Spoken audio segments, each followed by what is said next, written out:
It would be one of the most complex machines ever built. It would take 10,000 people and nearly 5 years to build it. It would cost an estimated $5 billion. Success was anything but certain. The plane would contain more than 4 million parts, supplied by contractors around the world. But would they arrive on time? Miss your first commitment and then things start to go wrong. And would they work? From a technical point of view, I would not put this back on the airplane if I had a choice. Nothing could be left to chance. 154. This would be the most tested airliner in aviation history. Eventually, lives would be at stake. There's an apprehension anytime you change technology. To make it all work, the company would reinvent itself from the inside out. And all of this would have to happen at a time when the world's airline industry was in recession. If the 777 were to fail, the company's future was at risk. Success would keep Boeing ahead of the competition for decades to come. This plane would be built to set a new standard for commercial aviation. This is the story of the building of a 21st century jet.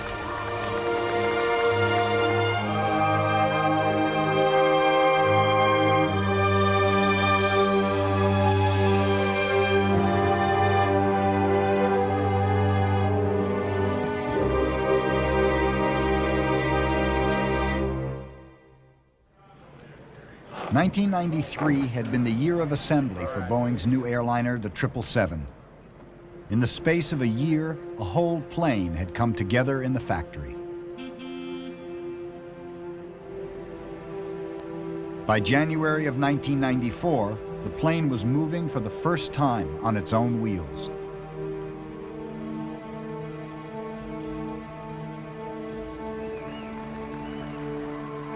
It was a delicate operation.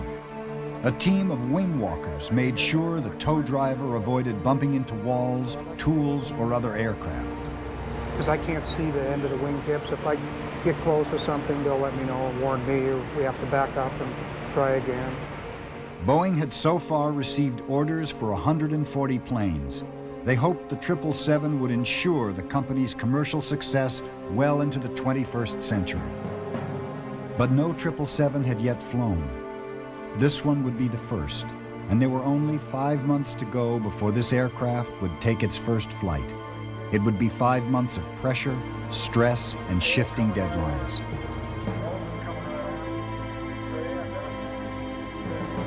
This plane marked a change of direction for Boeing. It had been built with the latest technology, new flight testing, and a pioneering new management philosophy. Now, the plane was ready for those who would prepare it for its first flight.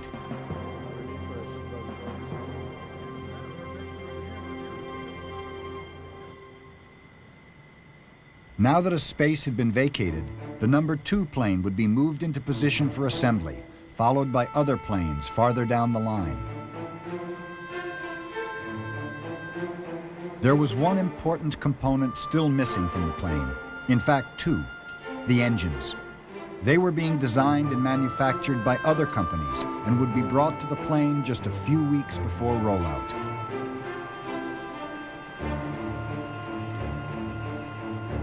Boeing makes airplanes, but they don't make airplane engines.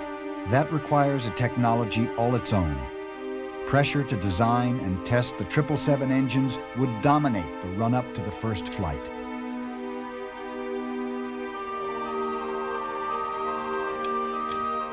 Granville Frazier was the Boeing executive responsible for working with the engine manufacturers. Raised on a farm in Mississippi, he was known to his colleagues as Granny. Did it change anything from the meeting we had this morning?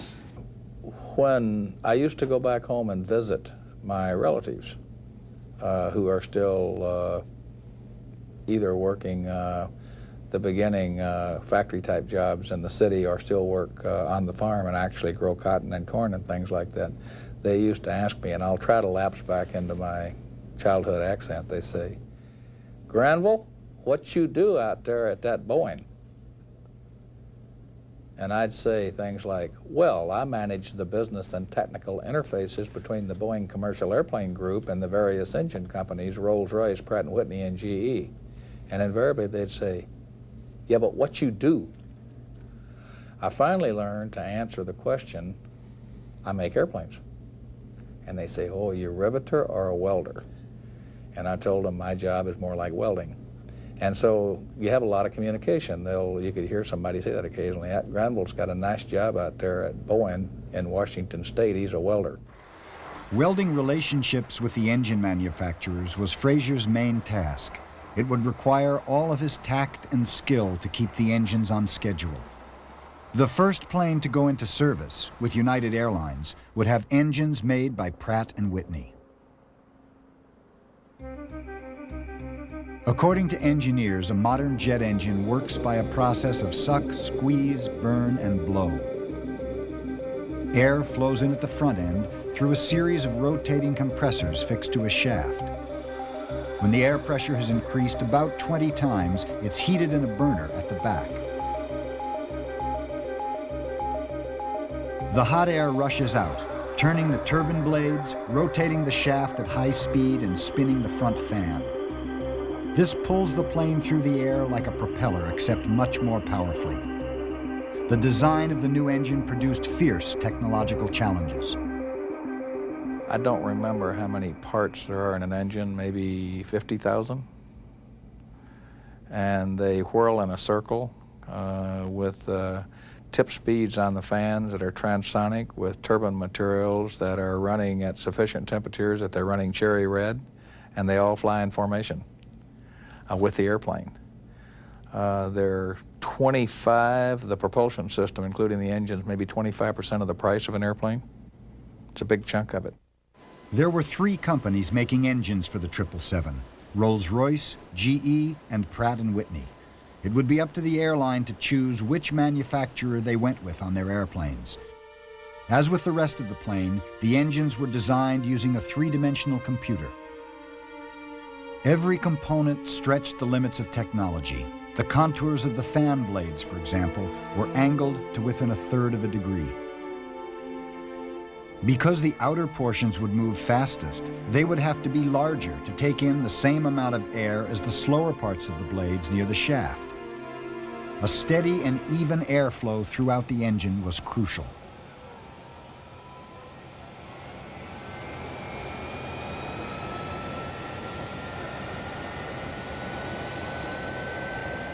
As the core engine was designed and half a dozen prototypes built, Pratt began a test program that put the engines into test chambers where they would run for many hours under simulated flight conditions. Pratt used low-pressure altitude chambers and wind tunnels where engines could be run at full thrust in situations that simulated normal and abnormal flight. The engines would have to be able to survive the onslaught of everything from large chunks of ice to torrential rain, rain falling at the equivalent of 28 inches an hour.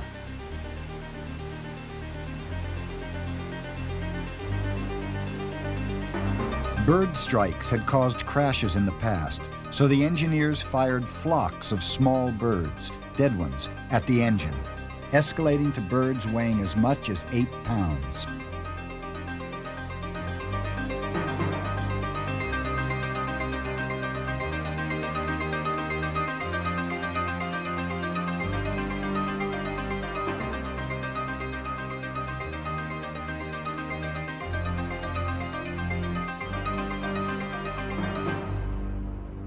The more dramatic tests took place in specially constructed indoor test laboratories.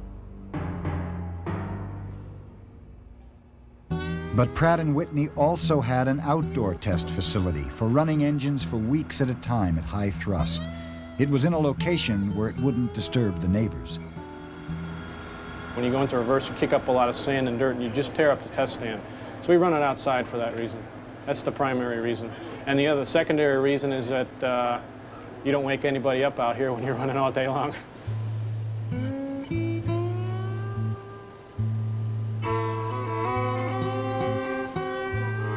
These regular cycles of engine activity were designed to reveal problems related to fatigue or vibration that might occur once the engines had been running for a year or two in regular airline service.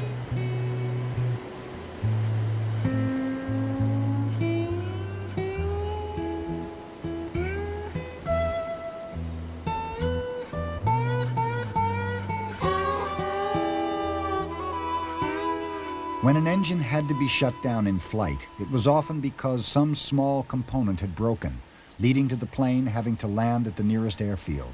Over 50% of engine shutdowns had nothing to do with the core engine, but were the result of failures in the sensors or tubes around the engine. During these tests, the engineers deliberately changed the distribution of weight in the engine to put it off balance. This simulated the sort of vibration an engine might experience after years of wear and tear. After regular cycles of activity, engineers went in and took the engine apart. And then on this side here, there's two other spots. They hoped not to find too much wrong, since these components had all been designed to resist the effects of vibration.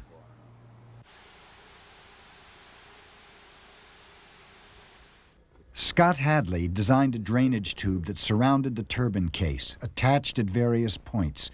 Under certain engine conditions, the individual sections seemed to vibrate too much. The engine, when it's running, if it has some off balance to it, such as the tire on your car, sometimes if your tire is off balance, you feel some shim in your steering wheel.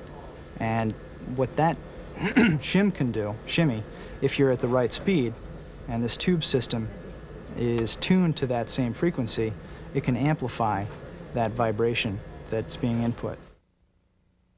The key thing was to avoid having sections of the tube vibrate with the same frequency as the engine. Like a tuning fork, this section, in the middle of the screen, had a natural frequency that depended on its length between the brackets. By moving the position of the brackets, the designer could change the amount of vibration so the engine could no longer shake the tube apart. And as a final check, Pratt had built a rig for the engine that could vibrate it at different frequencies. With the help of a strobe light, they could catch any piece that still vibrated too much, changing the position of a bracket to damp it down. When the first engines emerged from the factory, Scott Hadley's tube and brackets were nestled in their final positions, as firm as a rock, he hoped, in spite of any vibration. It was this fitting down here that we saw had the mode of vibration right here. And by better supporting that, we'll be able to eliminate that mode of vibration in the engine operating range. Other engine problems occurred during regular in-service maintenance. Bad design could increase the chance of human error. So while they were still designing the engine, Pratt & Whitney opened their doors to engineers and maintenance staff from the airlines, encouraging them to swarm around the engine and look for problems. For many, it was a new experience. I guess everybody's initial impression is the size. It's a much larger engine we've ever seen before. We have access problems. We have some problems too, even with damage with the engines mounted so low on the wing. And we've had problems in the past just with the size of the engine and accommodating in stands and engine changes, working on the engine, that sort of thing, sure. See what I mean? So we now can't change the primary without removing the plug, which I'm not sure if that's a forward step or a backward one, really. How do you know for sure that valve is shut? Oh, how do you know that it's shut? Yeah. I think it bottoms out, doesn't it? When you turn it 270 degrees, it bottoms out. Like, which way to turn it to open it? This is another thing we've had trouble with over the years have been these captured fasteners. And, you know, when you're outside at midnight and it's 10 below zero and this thing falls out and goes through a sewer or something, you go try to find another one and it's not, I've always wondered why they couldn't just put a bolt in there, you know, it'd be so much simpler for us. It was an unprecedented process and helped with the marketing of the plane, persuading potential customers that they would have a more reliable plane than ever before. By autumn 1993, the engineers had developed a high degree of confidence in the engine design. Some thought the engine was ready to fly on the 777. Others argued that ground tests were not enough. As with past engines, these new engines should first be installed on test planes, called flying test beds, so they could be tested under actual flight conditions. The arguments went back and forth. We have not had any experience with an engine of that size, so I was in favor of a test bed, at least for this first engine, to find out after they've done their ground test and their simulation of flight in an altitude chamber, that would correlate with in-flight test data by actually flying the engine. That, I felt, would give us a good deal of confidence in the test program. But to lease and specially adapt a test plane for several months would cost something like $10 million. Some felt it was an unnecessary expense. We still feel that, technically speaking,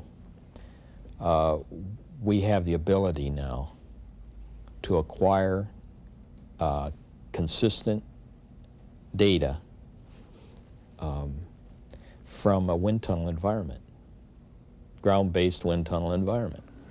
And so we're in kind of experimenting with that possibility now with this program, in the sense that we seriously considered not having flying test beds for our engines. To be quite honest with you, I recommended we did. I recommended we were ready to do that. Like all important decisions on the 777, everyone had his say, and then a decision gradually emerged in favor of the flying test bed. You know, we all listened and we all talked about it, and we decided, well, you know, it's a big development program, and it's a big change, and so why don't we go check it out on the airplane, and then we'll validate that correlation between the ground facility and the flight test. And then if it turns out that it really is, we really do understand it from the ground facility, then we won't fly subsequent engines, you know, on flying test beds. So I think both people will be right, kind of. The team began to plan the engine test flights. The plane they used had an unusual history. The 777 engine requires a very large airplane. And basically one of the only airplanes today, a commercial airplane that can do that, is a 747. So we've used our 747 prototype airplane, which was the original 747 that was built and flown in February of 1969. We borrowed it back from the Museum of Flight, which actually is now the current owner. The 777 engine would have twice as much thrust as the 747's regular engines.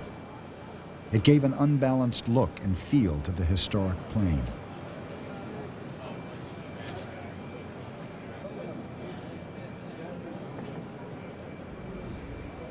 It's like it bottoms right there. Yeah, it bottoms. That's that additional play that allows it to move on out. Probably, yeah. As they finished fitting and checking the engine, the engineers were quietly confident that they had done all they could to give the flying test bed a smooth send-off. They were entirely unprepared for what happened next.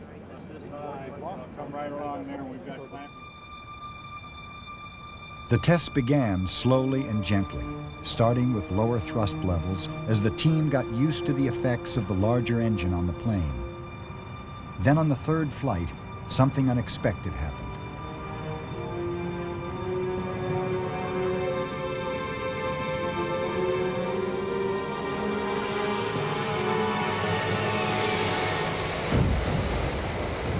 The dramatic explosion was something called a surge. It was similar to a car engine backfiring, and it happened because the pattern of airflow through the engine was badly disrupted. What happens, and particularly at high power, it's very noticeable in the flight deck. It's a very large explosion that you hear. It's like a shotgun going off. Usually there's a motion in the airplane where the airplane will turn slightly into the engine that surges.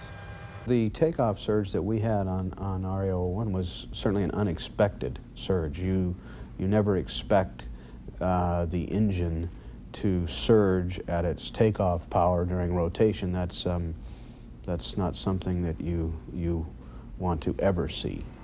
The 777 was 7 months from its first flight, and Boeing and Pratt knew they had to work quickly to find the cause of the surge and fix it.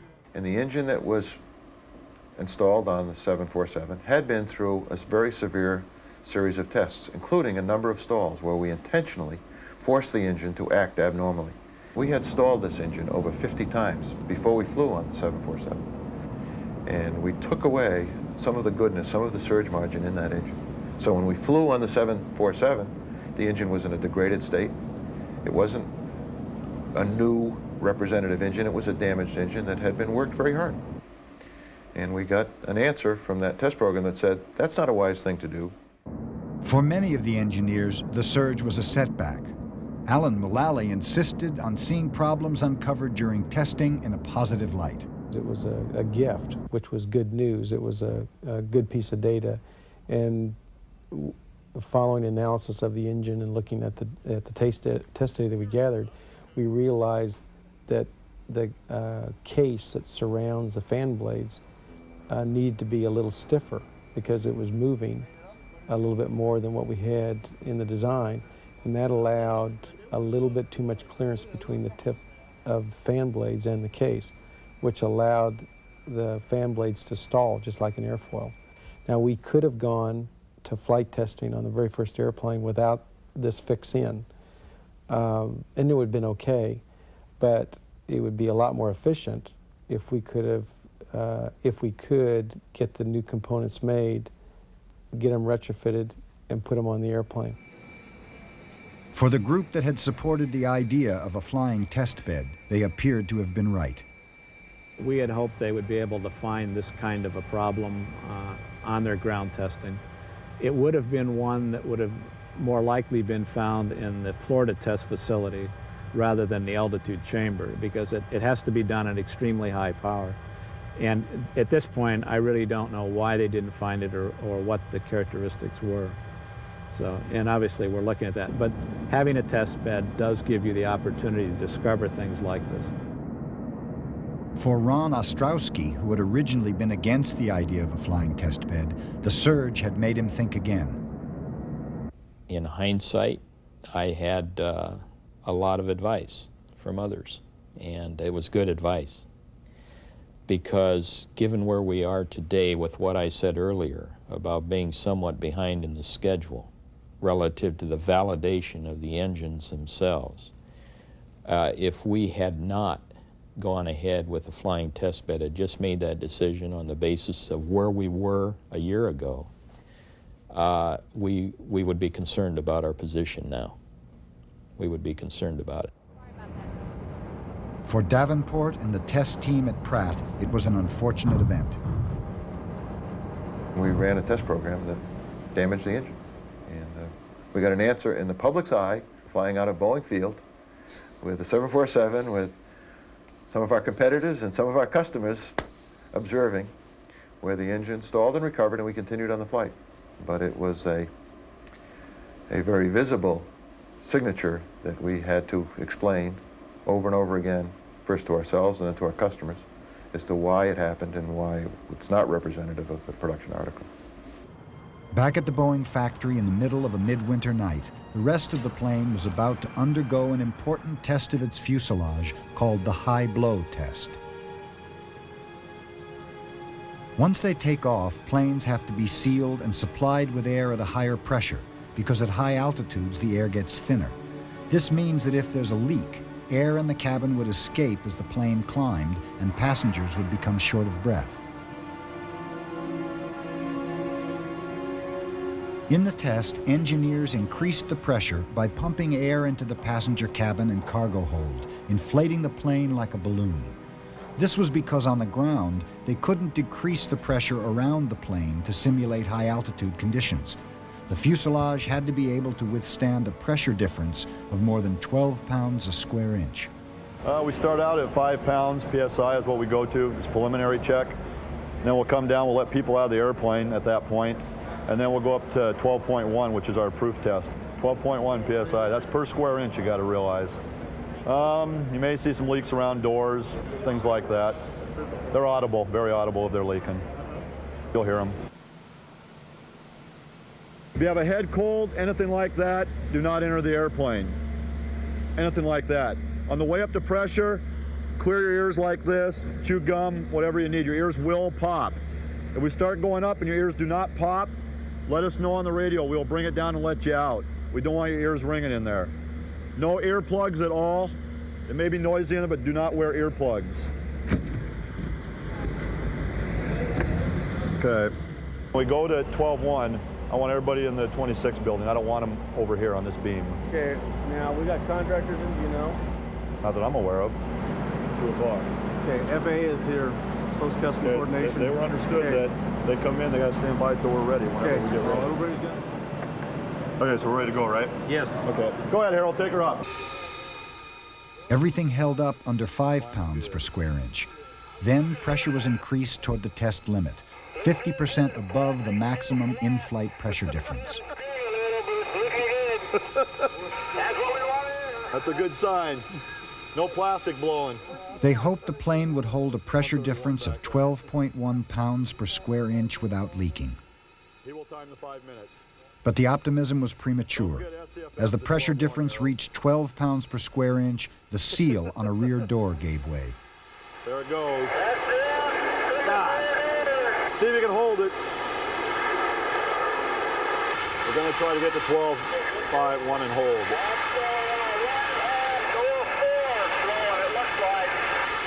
Okay, we know we're going to try to get to proof and hold it.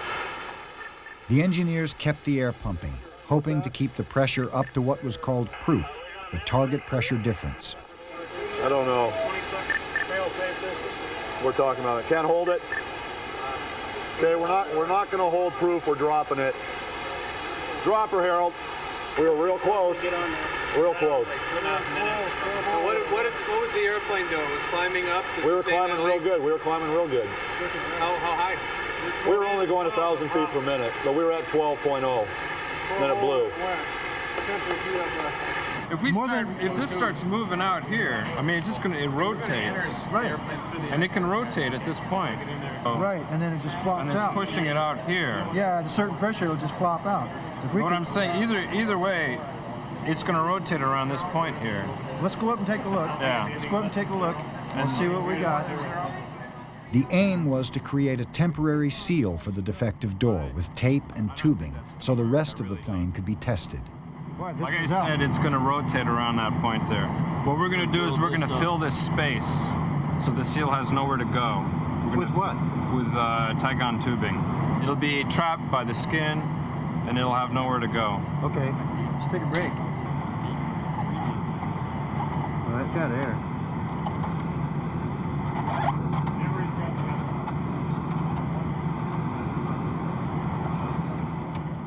The temporary fix worked.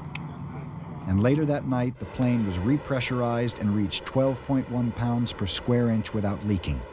In the following weeks, the door designers were able to identify the weak point in the complex silicon rubber seal and fix it.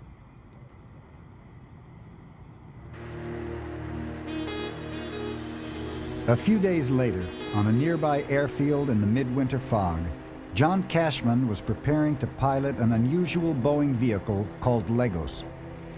Legos stood for Large Airplane Ground Operations Simulator. It was a cockpit on a stick, attached to a long metal framework on wheels.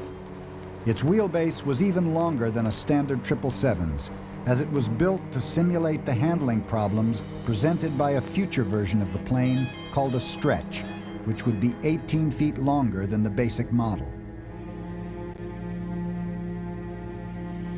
Because the stretch would be so big and the cockpit so far forward, Boeing engineers worried that pilots would have trouble steering it around airports, so they built Legos. What we want to do is we'll dog leg over to the right.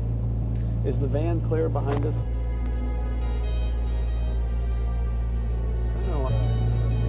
Tower Legos is now clear. Legos ready. And we'll go off to the right here. We'll just go off to the right here, Jim, and that's where we'll hit this 3 yellow stripes. Move to the right, yeah. And you'll eventually see 3 yellow stripes coming out of the fog out here. And that will be the 3 stripes I described before.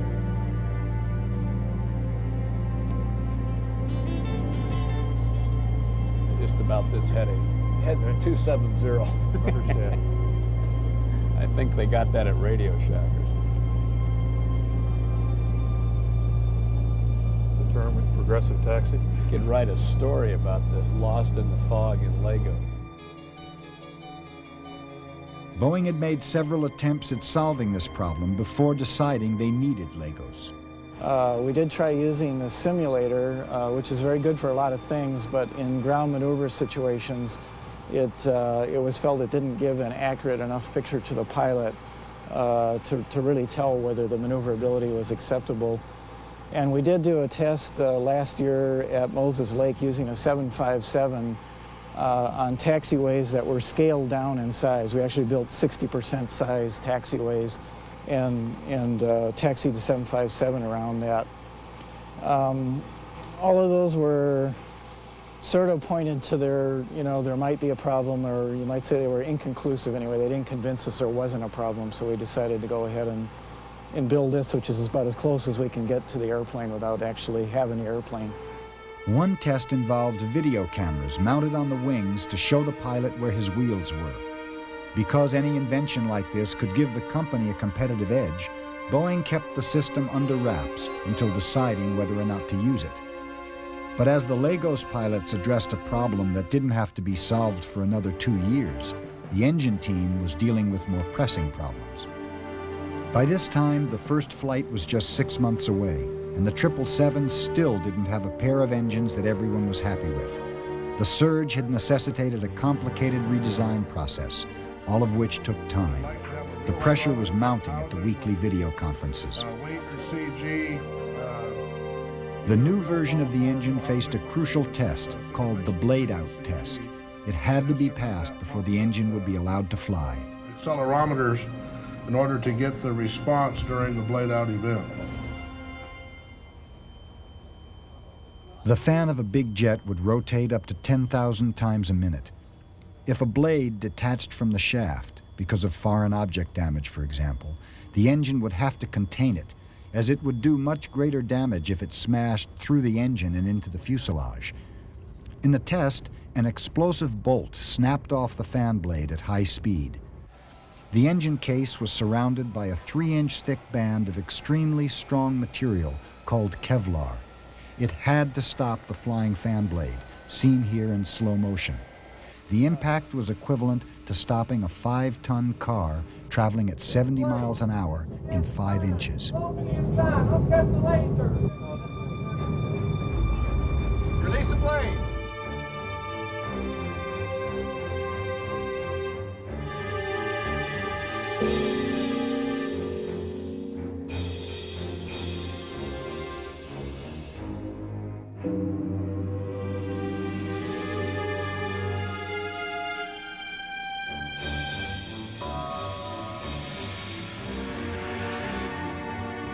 The test showed that the engine blade would be contained, but it also suggested that the unbalanced engine, now short of a fan blade, might generate a shock wave that could buckle the turbine case. We determined that the low turbine case, which is the case on the rear of the engine that has all of the low turbine blades and vanes inside of it, needed to be increased in wall thickness to make it structurally stronger. The Flanagan brothers were in the process of machining this case for our production engines.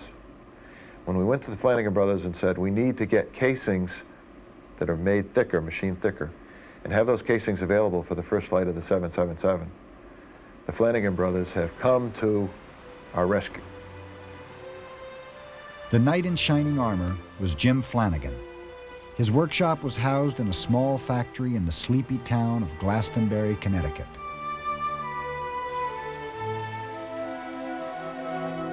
Flanagan had been working in metal for 56 years. He started in high school producing copper fruit bowls, which he sold to local shops. His company was now being asked to produce bowls that could house jet engines. The engine cases started as roughly shaped bowls of nickel alloy, each weighing over 4,000 pounds and measuring 6 feet in diameter. When Flanagan Brothers was done, the weight would be reduced by 90%. It requires several different fields of expertise to manufacture this part. First of all, it requires capability to turn larger diameter parts and exotic metals. This particular part is made out of a very strong material where the material will stand high degrees of heat and still not distort. It also requires drilling and milling and some exotic grinding, which is done with what they call borazon wheels. And it's not at all conventional. It's a very special type of grinding that's done on these particular parts. And we had those capabilities, and when we were quoted on the case, we were able to come up with a competitive price and good delivery. And we are right now depending on the Flanagan brothers to get us this case so that we can have the engines built with the latest design ready to fly on the first 777. So you can kind of look at these giants in the aviation industry, the Boeing company and a little smaller giant, Pratt & Whitney and United Technologies. And it's all hanging on the Flanagan brothers and their ability to machine this case.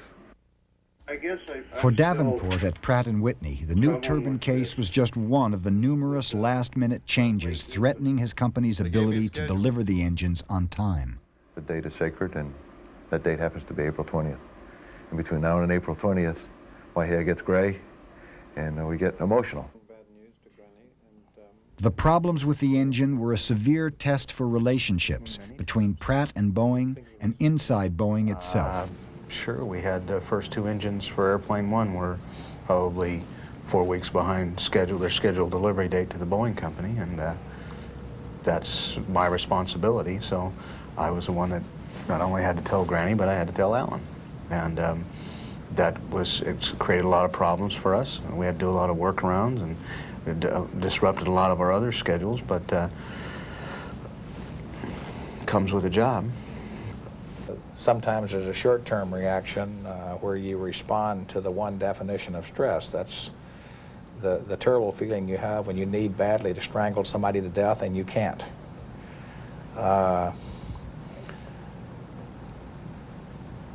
There is the fear that you have for a moment that the problem you've run into is unsurmountable and you won't be able to find a way through the labyrinth to get that thing done which you need to do. We get through those first two pretty quickly, and the whole team goes to work. I think any program where you're developing something like a jet engine like this that you're going to have, it would be you'd be very fortunate to just have everything go perfect from the day you set out to do what you're going to do and never have any problems in development would be very unusual. However, there are some of us that think it'd be fun to do that once. Yeah, I would love to be on that program. Very much. You're all okay? Oh, question back here. There's a ceremonial event in the life of every new airplane that marks its coming of age. It's called the rollout.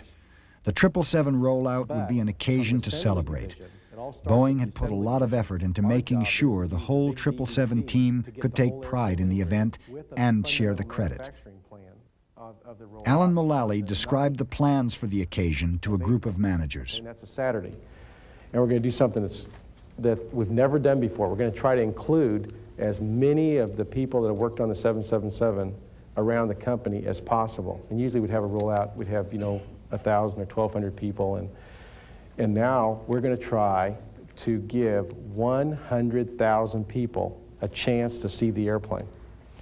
And we've hired the people that help run Disneyland and the people movers, and we got some neat things planned, even though we can't get on the inside of the airplane, to show the inside of the airplane. You can imagine the kind of things we can do. And you're all going to get tickets. You're going to have a show time that you arrive. You're going to get personal bonding time with the airplane in addition to the show. And for those of you who've seen the airplane, it'll be an awesome experience, component level. But Mullally's enthusiasm couldn't completely overcome the concern some felt about recent layoffs at the company. Not everyone on the 777 team would be celebrating. Is anything being done to look at the problems, people who may be working on a design-build team facing the prospect of layoff, how their families look at, gee, great, we're all going to go to an open house and then we're not going to have any money after a while, how this affects the people? Really thoughtful question. It's really tough. And we just got to keep going. You know, we got to keep going, staying focused on the product and doing the right thing, but it is really tough. Is there anything special that's being looked at as far as how to deal with people to, you know, be part of the team with the prospect of them being at the bottom and being If you laid have off? any other ideas besides the things you see that are going on, I welcome your suggestion, but the reality is that we've got to downsize. But in the assembly building, work raced ahead on the new airplane. This first plane would only be used for test flights and would never fly for an airline. So Boeing painted it with the company colors.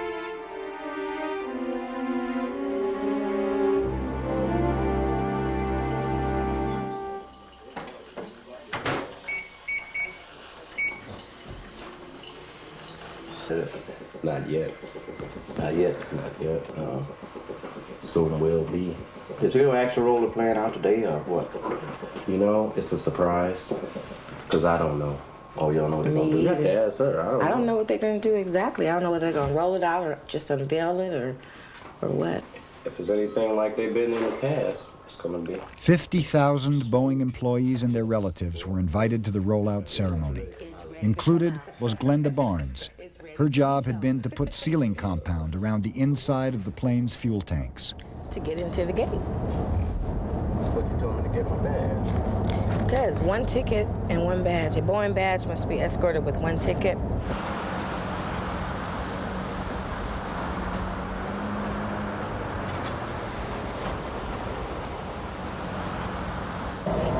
I got the Boeing fever. It's time to go. Got Boeing fever now, I got huh? Boeing fever. Over and over during the course of the day, thousands of people were brought by bus to the factory where the plane was revealed.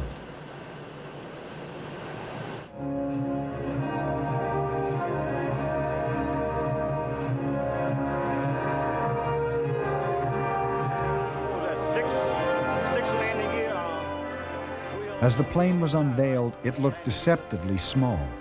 In reality, it was only slightly smaller than a 747.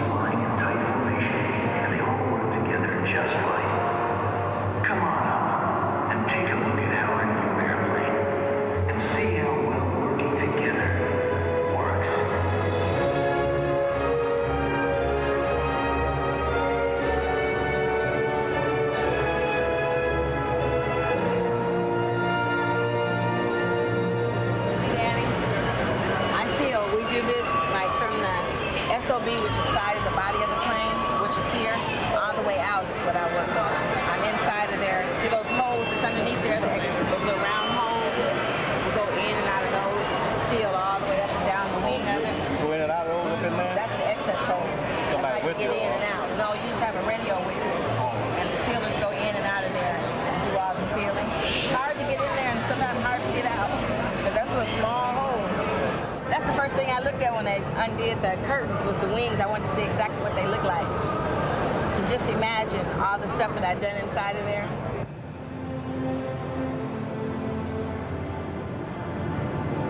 I think the expression sort of is, oh wow, and you can't help but get tears in your eyes. Everybody I talked to had the same reaction. Yeah, get it in their eyes. Quite a moment. Yeah, it really is. It's a real draining experience to build an airplane. So I think everyone is ready now, and we're ready to go fly it. So it was thrilling, having worked on the airplane since the start, to see this all culminate here. Not as thrilling as it will be at the beginning of June. When we see the airplane lift off, it'll be a big relief. When we see it land, it'll be an even bigger relief. Late that night, the first 777 left the hangar for its true rollout, observed by only a handful of workers. In 2 months' time, this plane would take off for the first time. Before that, it would be fueled and the engines run. Then all its major systems would be tested on the ground. These days before the first flight were still being overshadowed by layoffs. At his regular staff meeting, Alan Mullally tried to soften the blow. And that is we are redeploying some really key members of our team. And when you see them, give them a hug, you know, because it's really hard. You know how hard it would be on us and what we think when we change jobs and stuff. But just like in this last week, the ones that Larry and Ron announced, like Creel, this is his last day today, you can write him a note or something, you know? The 777 was by this time only 1 day away from its first flight. There was one more test to be done on the ground, the high-speed taxi test. You know, we have it's a pretty thorough look-through within the low-speed range of all the configurations it can fly in. So from that standpoint, we're really trying to get a very quick overview of the entire airplane, how it handles, how the systems work, stuff like that. Just before the plane was to taxi, there was a ritual walk down the runway that anyone could join in. It was a search for any small object that might fly up and damage the plane. We're doing a little FOD walk, looking for foreign objects that could damage our engine. And obviously that wouldn't be acceptable. So we have a bunch of volunteers, novices, walking down the ramps, everybody, great intentions, and it all helps. Anything could be ingested. Right now, we don't want to take a chance to damage the blades at all or the compressors. Okay, we've got left and right engine started. We're reviewing our status messages. Sweeps will be coming up here in a moment. The plane would taxi down the runway, approaching takeoff speed before putting on the brakes. But as the engines began to turn, there was a problem.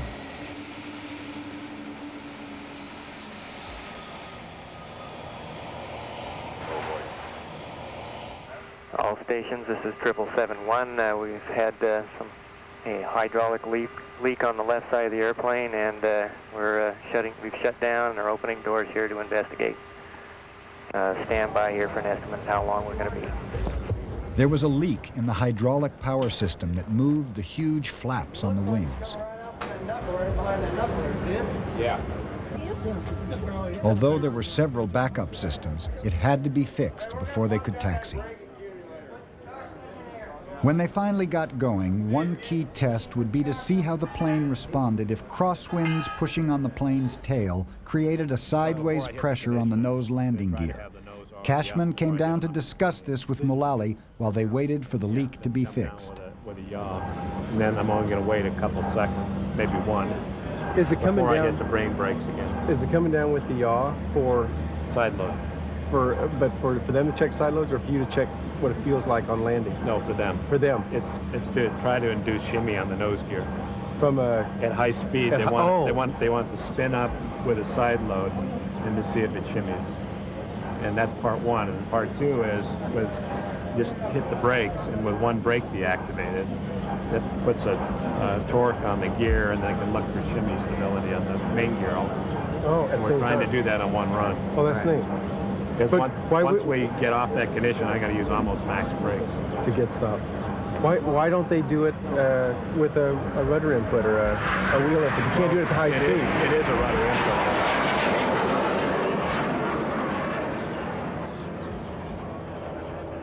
The cause of the leak was discovered, a small rubber O-ring that was pinched at the junction point, leaving a gap for hydraulic fluid to leak through.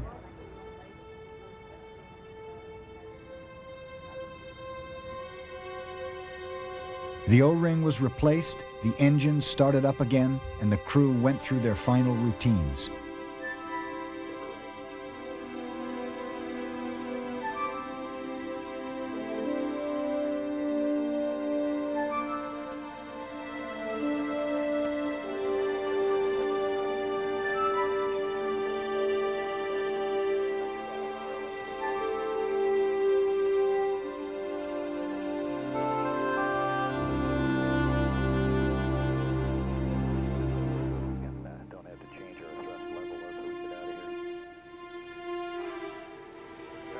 Under its own steam, the first 777 made a quick right turn and headed for the runway.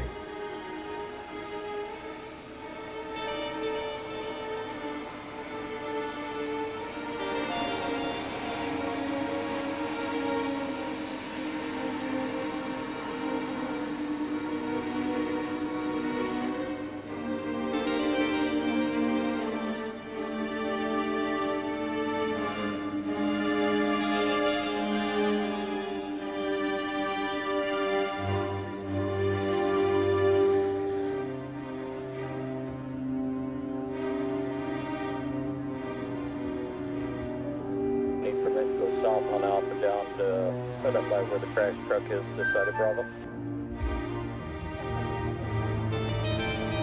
These taxi tests would check the operation of the landing gear, the heating of the brakes, and the stability of the whole plane. John Cashman would take the plane up to 140 knots, lifting the nose off the ground. Any faster and the plane would take off, an event that was supposed to wait until the following day.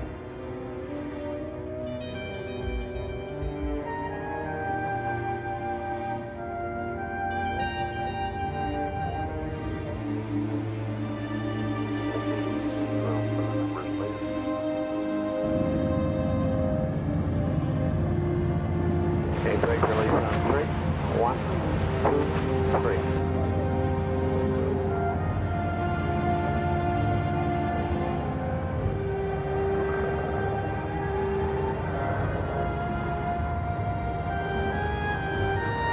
But at peak speed on the taxi, there was a surprise. It appeared for a moment that all the plane's wheels had left the ground. Had first flight been a day early?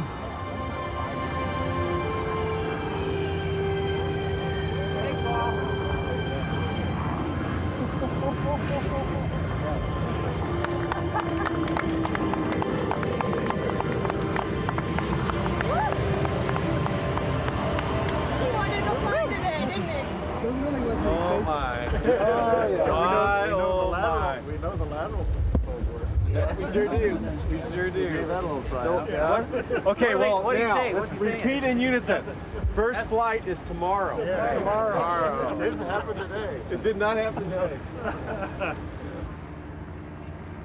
Okay, we're going to taxi southbound and let's see where we are on the temps here. We'll be able to put a few people on at the south end and then taxi up back to the runway. Radio car, what copies? They would then try and work out how to But anyway.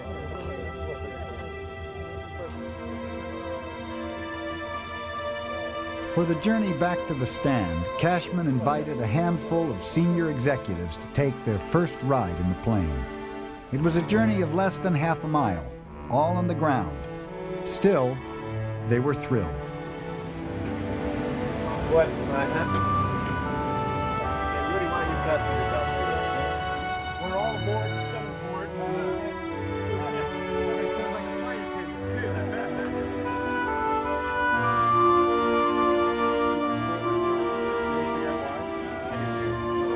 They replaced them all. The sensor,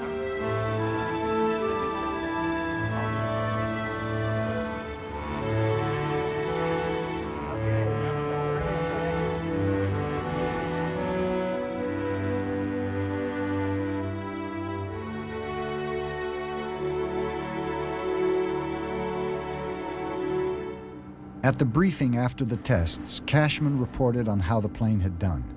He finished up with a problem all too familiar to anyone with a car: noisy brakes. No, this happens every time you get probably above 3 to 4.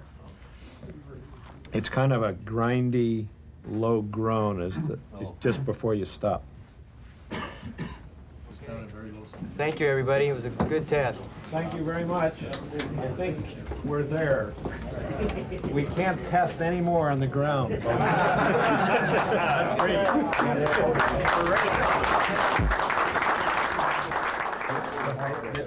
There was no disguising the impatience of the team.